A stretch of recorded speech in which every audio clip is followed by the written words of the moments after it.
Hello everyone, this is Erik, the Asian movie enthusiast, and this is my review of Shady, a Japanese dramatic thriller from 2012.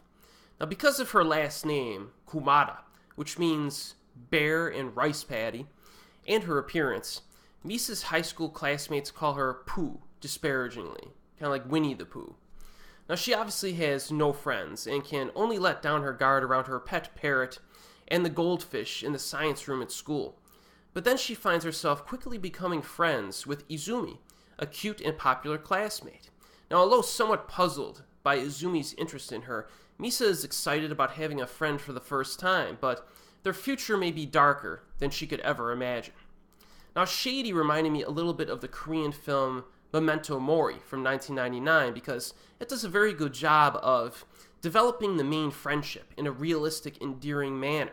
You know, they hang out together and bond while discussing their dilemmas and problems, and it's presented in such a way that does not feel gimmicky.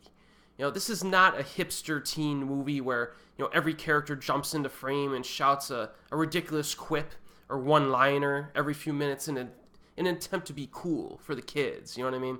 This takes a more organic and effective approach to that.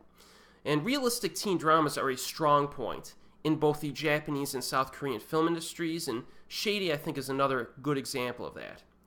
Then, the script writing slowly exposes cracks in the foundation of the friendship, while at the same time creating suspicion about the one girl's mental stability. A sense of unease is then established. And this aspect of the film, this particular aspect, reminded me of the anime series from the mid-2000s by the name of When They Cry. The one about people who are engaging in, or could be engaging in, dubious acts behind the scenes. Shady reminded me of that anime in terms of its slow burn establishment of dread. But in this case, the script is far more focused and sticks primarily to the two main characters, which I think is to the advantage in a 90 or so minute film. Also, be sure to pay attention to the characters' outlooks on life, at least in terms of what it takes to succeed in modern society, as I think this director has some things to say about that as well.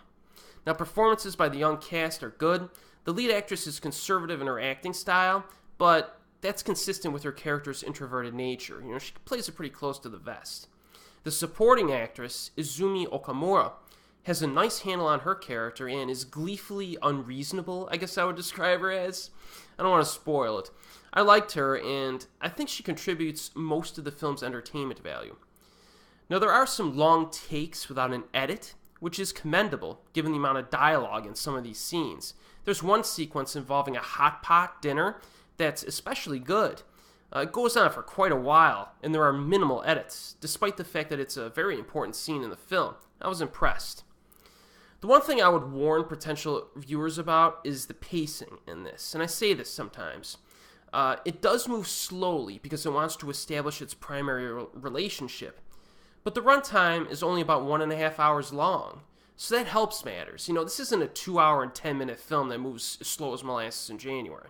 So, I think it's paced well, but some viewers might find it a bit slow. And even near the beginning, it might feel slightly clunky in terms of its lower budget, I guess, visuals and stuff. But this is one of those films that gets better and better and better as it moves along. So I say stick with it if during the first 5 or 10 minutes you're like, I don't know about this. This is good stuff, trust me.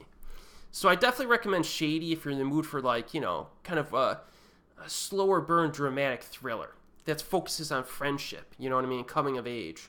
And it's currently available on Amazon Instant in the United States, as well as Region 2 DVD with English subtitles. That's the UK release. And as always, I'll see you next time.